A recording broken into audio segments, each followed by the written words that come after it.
요즘에는 장애우들이 많이 있습니다.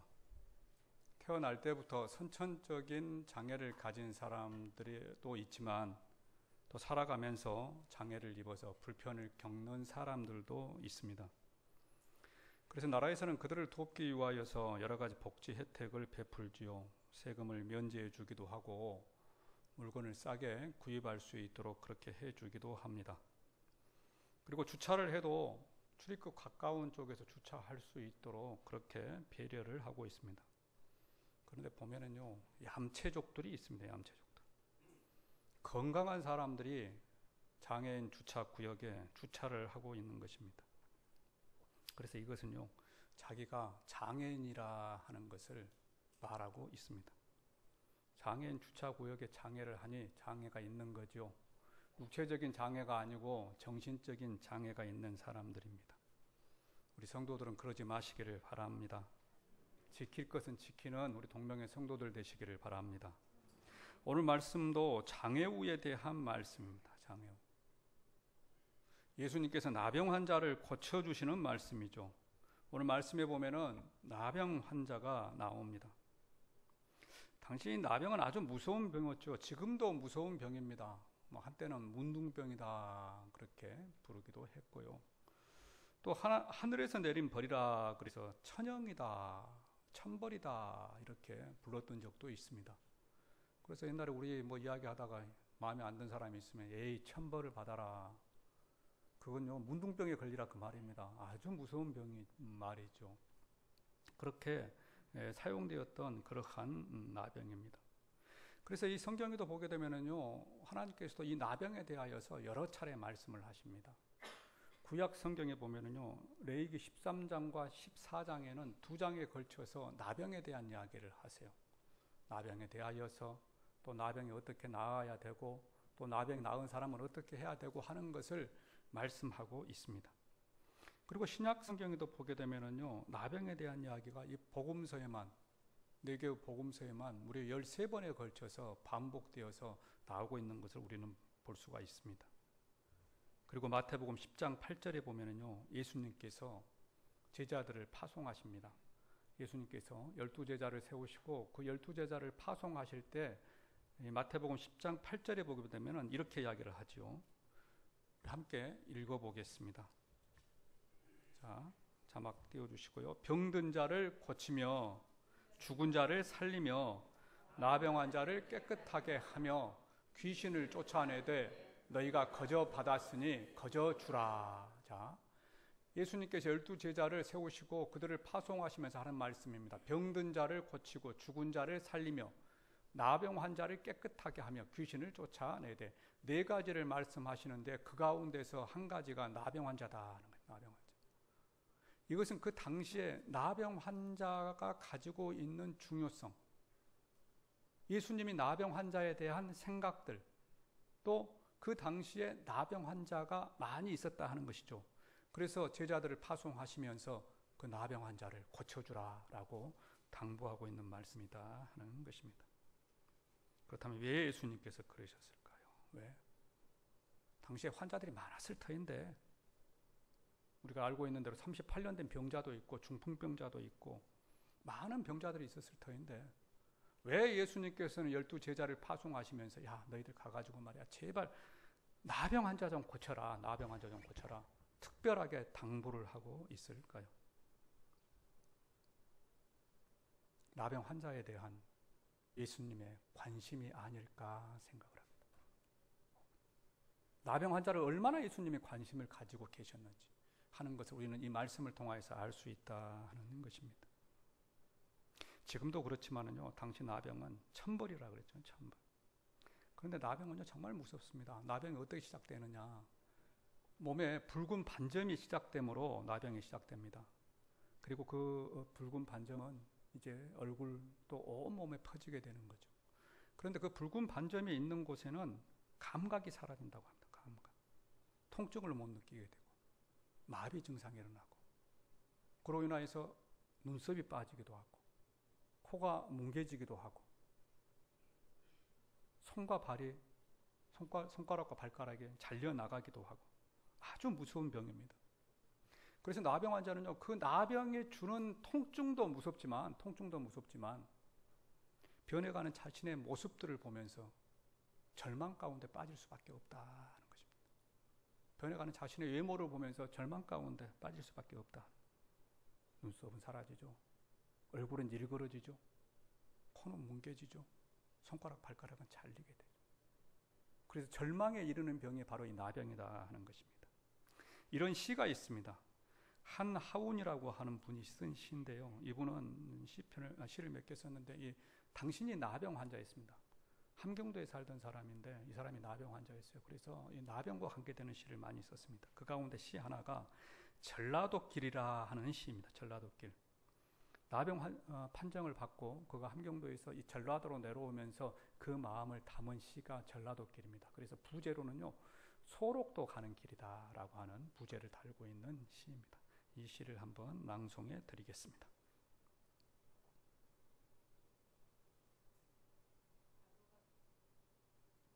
가도 가도 붉은 황토길, 숨막히는 더위뿐이더라. 낯선 친구 만나면 우리들 문둥이끼리 반갑다. 천안 삼거리를 지나도 수세미 같은 해는 서산에 남는데 가도 가도 붉은 황토길, 숨막히는 더위 속으로 썰렁거리며 가는 길. 신을 벗으면 버드나무 밑에서 직가다비를 벗으면 발가락이 또 한 개 없어졌다. 앞으로 남은 2개의 발가락이 잘릴 때까지 가도 가도 천릴 먼 전라도길, 가도 가도 붉은 황토길. 이런 시입니다. 이런 시. 이제 낭송을 잘 했습니까? 제가 해도 잘 할 수 있습니다만 우리 교회에서 제일 잘할 수 있는 사람을 제가 선발을 했습니다. 더 잘할 수 있는 사람이 있으면 저한테 지원하시면 되겠습니다. 나병을 앓고 있는 시인입니다. 얼마나 가기 싫겠습니까? 그럼에도 불구하고 그 길을 가고 있습니다. 가다가 버드나무 아래에서 쉬었는데 발가락이 하나가 없어졌다 하는 것입니다. 이제 내가 소록도까지 가야 되는데 소록도에 도착할 때까지 남은 2개의 발가락이 있을까라는 것을 마음에 담아서 읊은 시입니다. 그래서 이 시는요, 담담하게 자기 자신을 고백하고 있지만 그 깊은 마음속에는 깊은 절망이 있다 하는 것입니다. 깊은 절망. 통곡하며 울부짖는 것보다 더 깊은 절망이 자리 잡고 있다 하는 거예요. 그런데 요즘에도 보게 되면 사람은요, 절망 가운데 살아가고 있는 사람들이 많이 있습니다. 이런 나병 환자 같은 절망은 아니라고 할지라도 큰 절망 가운데서 낙심하면서 살아갑니다. 학교를 다니는 아이들은 진로 때문에 절망을 느끼고, 가정이 깨어진 자녀들은 깨어진 가정 때문에 절망을 느끼고, 대학을 졸업해도 취직할 수 없는 것에 젊은이들은 절망을 느끼고, 또 결혼이 힘든 것에 대한 절망을 느끼고, 또 사업을 시작해보지만 그 사업이 자기 뜻대로 되지 않았을 때 우리 사람들은 절망을 느끼고, 힘겹게 장사를 시작했음에도 불구하고 그 장사가 잘 되지 않을 때 우리 사람들은 절망을 느끼면서 살아갑니다. 그래서 많은 사람들이 우울증에 걸리고, 또 그로 인하여서 심지어는 세상을 버리는 사람들도 있습니다. 오늘 말씀에 나병 환자가 그랬어요. 얼마나 많은 절망을 느끼며 낙심 가운데 살아가고 있었겠습니까? 그런데 오늘 말씀해 보게 되면 그의 인생 가운데 획기적인 변화가 생깁니다. 그 절망 가운데 살고 있었던 사람이 그 병을 고침을 받게 되는 것입니다. 그래서 그가 절망의 자리에서, 나병의 자리에서 희망의 자리로, 소망의 자리로 옮기게 되는 것입니다. 기쁘지 않습니까? 나병이 걸린 사람이, 여러분, 우리는 건강하니까 나병에 걸린 사람이 그 예수님을 만나고 나서 그 병이 고쳐졌다고 하는 거 기쁘지 않습니까? 우리에게도 이런 기쁨이 있기를 원합니다. 예수님을 만나게 되면은 이러한 기쁨이 우리에게도 있게 된다 하는 것입니다. 오늘 말씀에서 나병 환자는 예수님이 오는 것을 보고 예수님에게 다가갔습니다. 그리고 40절에 보면 이렇게 이야기를 하죠. 한 나병 환자가 예수께 와서 꿇어 엎드려 간구하여 이르되 원하시면 저를 깨끗하게 하실 수 있나이다. 원하시면 저를 깨끗하게 하실 수 있나이다. 그러자 예수님이 뭐라고 말씀하시느냐. 41절에 보면은 예수께서 불쌍히 여기사 손을 내밀어 그에게 대시며 이르시되 내가 원하노니 깨끗함을 받으라 하시니 곧 나병이 그 사람에게서 떠나고 깨끗하여 진지라. 깨끗하여 진지라. 우리도 우리가 사는 삶에서 이러한 희망을 찾을 수 있기를 원합니다. 직장의 문제로, 건강의 문제로, 사업의 문제로, 자녀의 문제로, 가정의 문제로 절망 가운데 있는 우리 성도들이 예수 그리스도를 만나서 그 절망이 희망으로 바뀌고 나병의 치유됨으로 바뀌어지는 그러한 축복이 있기를 주님의 이름으로 축원합니다. 그래서 이런 말이 있습니다. 앞을 보면 낭망이요, 뒤를 보면 실망이요, 옆을 보면 절망인데 하늘을 보면 소망이라. 하늘을 보면 소망이라. 절망, 낙심되고 힘들고 어려운데 우리 주님을 만나게 되면은 우리 주님 안에서 희망을 보게 된다 하는 것입니다. 주님께로 나가는 저와 여러분이 되기를 원합니다. 절망 가운데서 주님 안에서 희망을 찾는 우리 성도들 되시기를 바랍니다. 전에 제가 소록도를 간 적이 있습니다. 고등학생들을 데리고 수련회를 갔습니다. 한 3박 4일 수련회 하는데요. 그곳 사람들은 우리하고 좀 다른 모습들을 가지고 있죠. 그래서 가면서 또 그 수련회를 계획하며 적지 않은 걱정을 했습니다. 아이들이 보고 놀라지 않을까, 고등학생들이니까, 예민할 때니까. 그래서 이제 수련회를 시작했습니다. 수요일 날은 이제 그곳에 계신 분들이 오셔서 함께 예배를 드리죠. 함께 예배를 드리는데요. 애들이 놀라지 않았습니다. 놀라지 않아. 그리고 이제 목요일 아침에는 아이들이 그 성도들 집에 가서 집안 청소도 해주고, 그리고 안마도 해드리고, 대화도 하고, 이렇게 이제 돌아오는 그런 프로그램이 있었습니다. 그래서 갔다 와서 아이들하고 같이 이제 그 수련회 결과를 평가를 하는 거죠. 그럼 다녀와서요, 우리가 생각한 것보다 아이들이 훨씬 더 잘 적응하고 또 많은 대화를 나누고 온 것들을 볼 수 있었습니다. 그런데 그렇게 될 수 있었던 이유가 뭐냐? 그 이유가 뭐냐? 예수라고 하는 공통점이 있었기 때문이다 하는 것입니다. 그들이 예수님을 만나고 나서 절망 가운데서 희망을 발견했기 때문이다 하는 것이죠. 부모가 자기를 버려서, 자식이 자기를 버려서 지금은 소록도에 와 있지만, 그래서 문둥병이라고 손가락질을 받고 있지만 예수님께서 그들을 붙들어 주시니까 그들이 예배 드리는 것은요, 우리가 생각하는 것 상상 이상입니다. 상상 이상. 손에 뭉개져 가지고 찬송가를 넘길 수, 입술이 부르터서 찬양을 부르지 못해도요, 2시간, 3시간 예배 드리는 것은요, 다반사입니다. 다반사. 새벽 일찍부터 나와서 새벽기도 참석하고,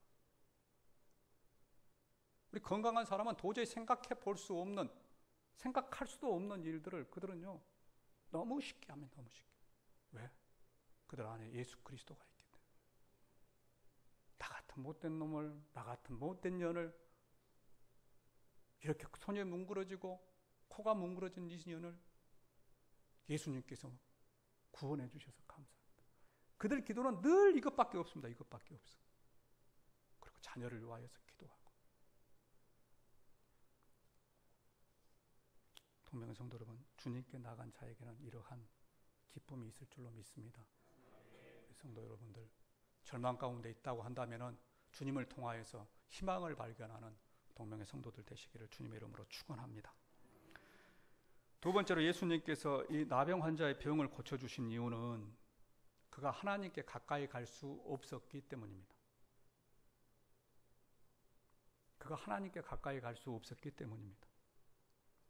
당시 사람들은 죄와 병을 하나로 보았습니다. 죄를 지으면 병에 걸린다. 큰 죄를 지으면 큰 병에 걸린다. 그래서 나병은 큰 병이죠. 그래서 이 나병 환자는 큰 죄를 지었다라고 생각을 했습니다. 그래서 이 나병 환자들은 하나님께 예배드리는데 참석할 수가 없었어요. 죄인이기 때문에. 그리고 기도를 해도 하나님께서 들어주시지 않는다, 그렇게 생각을 하고 있었습니다. 요즘으로 말하게 되면은 이 예배당에 예배드리는 자리에 나올 수 없었다 하는 것입니다. 하나님께 기도드리는 기도의 자리에 나올 수 없었다 하는 것입니다. 그런데 예수님께서 오셨죠. 예수님께서 오셔서 우리의 죄를 대신해서 십자가에 죽으셨습니다. 그래서 우리가 하나님께로 나가는 길을 열어 놓으셨습니다. 오늘 말씀이 이것을 말씀하고 있습니다. 왜 예수님께서 나병 환자를 고쳐주셨느냐? 나병 환자는 큰 병에 걸렸고 그래서 큰 죄가 있는데 그 나병이 고쳐졌습니다. 그러면 그 죄가 있습니까? 없습니까? 없지요. 이제 죄가 없다는 것입니다. 죄가 없으면 하나님께 나아가서 예배를 드릴 수 있습니다. 그래서 오늘 말씀 44절에 보면 이렇게 이야기를 하지요. 이르시되 삼가 아무에게 아무 말도 하지 말고 가서 내 몸을 제사장에게 보이고 내가 깨끗하게 되었으니 모세가 명한 것을 들어 그들에게 입증하라 하셨더라. 여기 보면 그러죠. 제사장에게 가서, 제사장은 예배를 집례하고 있는 요즘의 목사입니다. 목사에게 가가지고 네 몸이 깨끗해졌으니까, 네가 죄가 없으니까 이제 너가 예배를 드려도 된다, 교회에 나와서 예배를 드려도 된다 라고 하는 것을 제사장에게 알려주라 하는 것입니다. 이제 너 죄가 없어졌으니까, 예배를 드릴 수 있으니까 예배당에 가서 하나님께 예배를 드리라 하는 것입니다. 예배를 드리라. 우리도 그렇습니다. 아담이 죄로 인하여서 하나님께 나아갈 수 있는 길이 막혔죠. 그런데 예수님께서 오셨습니다. 예수님께서 오셔서 십자가의 죽으심으로 인하여서 우리의 죄를 다 용서해 주셨습니다. 그래서 우리는 하나님께 나아갈 수 있는 길이 열렸습니다. 그래서 우리가 하나님께 예배를 드리면 하나님께서 우리의 예배를 받으시고, 우리가 기도하면 하나님께서는 우리의 기도를 들어주시는 것입니다. 그래서 우리가 하나님께 예배를 드릴 수 있다고 하는 것은 얼마나 큰 축복인지 모릅니다. 예수님을 알지 못한 사람들은 예배를 드리고 싶어도 드릴 수가 없습니다. 기도해도 하나님께 듣지 않으십니다. 그러나 예수님으로 인하여서 구원받은 자들은 하나님께 예배 드릴 수 있다고 하는 것이 큰 축복이요, 하나님과 교제할 수 있다고 하는 것이 큰 축복이요, 하나님께 기도할 수 있다고 하는 것이 큰 축복이다 하는 것입니다. 이것을 믿는 저와 여러분이 되기를 원합니다. 우리가 예배 드린다고 하는 건 너무 쉽게 생각하지 마십시오. 아무리 드린다고 해도 하나님께서 받지 않은 사람들이 있습니다. 그러나 예배 드릴 수 있음에도 불구하고 예수 그리스도를 믿고 예수 그리스도가 우리를 위해 십자가의 죽으심으로 인하여서 그 예배의 자리에 나올 수 있음에도 불구하고 예배의 자리에 나오지 않는 사람들이 있다 하는 것입니다. 예수 그리스도가 우리를 위해 십자가의 죽으심으로 인하여서 우리가 기도하는 모든 것을 하나님께서 들어주신다고 말씀하셨음에도 불구하고 그 기도의 자리에 서지 않는 사람들이 있다 하는 것입니다. 저는 이런 사람들이 영적 나병에 걸린 사람이라고 말씀드립니다. 육체적 나병에 걸려서 나병 환자가 예수님께 하나님께 갈 수 없었던 것처럼 영적 나병에 걸려서 갈 수 있는 길이 있음에도 불구하고 그 길을 서지 못하는 자, 나병 환자가 아님에도 불구하고 영적 나병에 걸려있는 자, 우리가 두려워해야 되는 것은 이것입니다. 하나님께 나아갈 수 있음에도 불구하고 나아가지 못하는 것, 주일에 예배의 자리에 서야 함에도 불구하고 예배의 자리에 서지 않는 것이 나에게 아무 두려움이나 무서움으로 작용하지 않는 것, 주일에 어떤 일이 생기게 되면 제일 먼저 교회 가는 것을 그만두는 것, 그 영적 나병, 부부가 싸움을 해도 교회에 가지 않겠다고 교회를 무기로 삼는 것, 그 영적 나병, 집안에 돈 문제가 생기면 그것은 당신이 11조를 내서 문제가 생겼다라고 생각하는 그러한 영적 나병, 자녀가 성적이 떨어지면 교회에 나갈 시간에 공부하라고 말하는 그러한 영적 나병, 가정에 문제가 생겨도 기도하지 않는 영적 나병,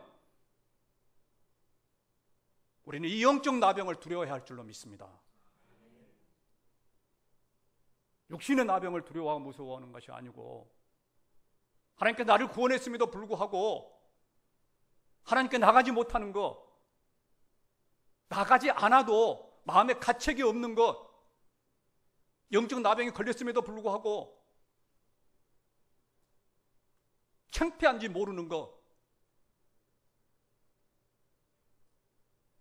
이것이 우리의 두려움이고 이것이 우리의 무서움이고 이것 때문에 우리가 창피해야 될 것이다 하는 것입니다. 오늘 말씀에 나병 환자는 예수님께 나와왔습니다. 나병 환자가 예수님께 나올 때요, 누가 불러서 그를 데려온 것이 아닙니다. 나올 수 없는 상황 가운데 그가 나왔다 하는 것입니다. 당시 사람들은 이 나병 환자를 아주 싫어했죠. 나병 환자가 무서워서 싫은 것이 아니고, 두려워서 싫은 것이 아니고, 더러워서 싫은 것이 아니고, 나병 환자와 접촉하게 되면은 자신도 나병에 걸리기 때문에 싫어했습니다. 그래서 사람들은 나병 환자를요 아주 꺼려했어요. 그래서 나병 환자를 어디 살았느냐? 공동묘지에 살았습니다. 공동묘지에 사람들. 그리고 마을과 마을 중간에 공동체를 만들어서 그곳에서 집단으로 거주했어요. 그리고 사람들이 오게 되면은 나는 부정하다, 부정하다 이렇게 말을 외쳐야 했어요. 그래서 사람들이 오는 것을 부정하다, 부정하다고 하는데 나는 나병 환자다 그 말입니다. 나는 나병 환자다, 나병 환자다. 그래서 사람들이 자기가 와가지고 접촉하는 것을 막아야만 했습니다. 만일 그렇게 말하지 않고 이 건강한 사람이 와서 나병 환자를 접촉하게 되면은 건강한 사람이 돌을 집어서 나병 환자를 때려 죽여도 누가 말을 못하도록 되어 있어요. 이 사람은 아무데도 갈 수 없습니다. 가족들과 헤어져 공동묘지에 살고 있습니다. 사람을 만날 수가 없습니다. 사람을 만나게 되면 나는 부정하다, 부정하다, 나는 나병 환자다라고 외쳐야 합니다. 그런데 오늘 말씀해 보게 되면 그가 그 많은 사람들을 해집고 예수 그리스도 앞에 나왔다 하는 건 나왔다.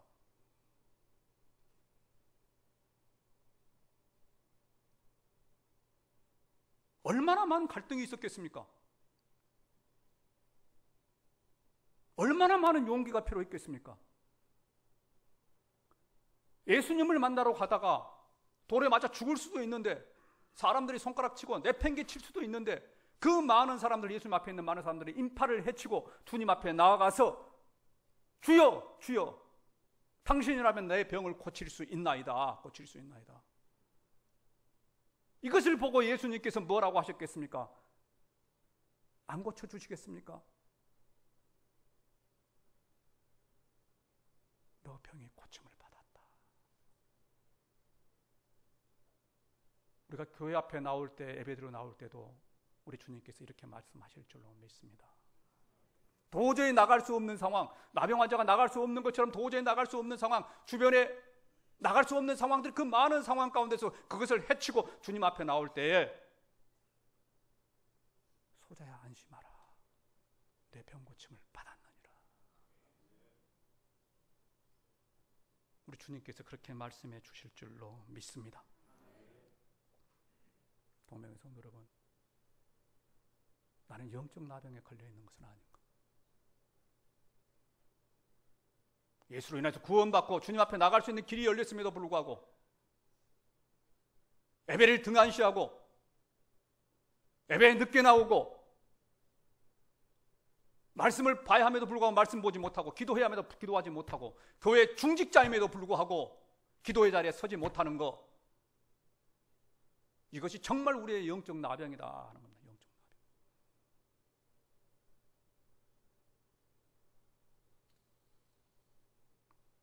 서울의 연동교회 이성희 목사님이 계십니다. 이 목사님이 이런 말을 했습니다. 당신이 군에 입대를 했는데 헌병으로 착출이 됐다고 합니다. 그래서 이제 헌병을 갔는데, 헌병이 워낙 군기가 세잖아요. 엄청나게 군기가 셉니다. 주일이 되니까 예배를 드릴 수가 없더래요. 예배를 감히 말을 못 붙이겠더래요. 그래도 이제 이분은 목회자가 되겠다라고 생각한 분이니까 소대장 앞에 가가지고 이야기했다 합니다. 소대장님, 저는 주일에 교회 가야 합니다. 교회 갈 수 있도록 허락해 주시면 다녀와서 열심히 제가 맡겨놓은 일 다 하겠습니다. 그때 소대장이 뭐라고 하냐면은, 창조 이후에 헌병이 교회 간 일이 없었느니라. 창조 이후에 헌병은 교회 간 일이 없었느니라 라고 했다고 합니다. 그래서 그래도 저는 교회 가야 합니다. 그리고는 교회 가서 예배를 드리고 왔다 합니다. 죽살나게 맞았답니다. 죽살나. 그때만 해도 구타가 있을 때니까 헌병 또 군기가 얼마나 셉니까? 맞고 한 주간이 지났습니다. 한 주간 또 지나고 나서 또 그렇게 이야기했답니다. 나는 죽어도 교회 가야 합니다. 또 다녀와서 죽도록 맞았다. 세 번째 가려고 하니까 같이 갔던 친구들이 나는 못 가겠네. 혼자 가서. 그래서 세 번째 가가지고 또 이야기했답니다. 그랬더니 그 소대장이 야, 네가 진짜 크리스찬이다. 네가 진짜 크리스찬이다. 너는 계속 다녀라. 죽도록 맞고 나서 그 다음 주에 교회 가겠다고 서는 것은 이것은 쉬운 일이 아닙니다. 한 번 맞았으면 되지 그 다음 주에 또 맞을 것을 알면서 소대장 앞에 서는 것은 이건 쉬운 일이 아닙니다. 그러나 두 번 서고 세 번 섰을 때 하나님께서 그 길을 열어주신 줄로 믿습니다. 동명의 성도 여러분, 하나님께서는 때로 우리의 믿음을 시험해 보시기도 하십니다. 어려운 상황 가운데서 너가 어떻게 하는가를 시험해 보시기도 하십니다. 그래서 어려운 상황도 하나님의 시험이요, 하나님의 축복도 하나님의 시험이다 하는 것입니다. 우리 삶 가운데 지금 어떤 일들을 만나고 있습니까? 그것이 하나님의 시험인 줄도 모른다 하는 것을 기억하는 저와 여러분이 되기를 원합니다. 그리고 주님 앞에서는, 예배의 자리에서는, 말씀 보낸 자리에서는, 기도의 자리에서는 동명의 성도들 되시기를, 동명의 중직자들 되시기를 주님의 이름으로 축원합니다. 기도하겠습니다.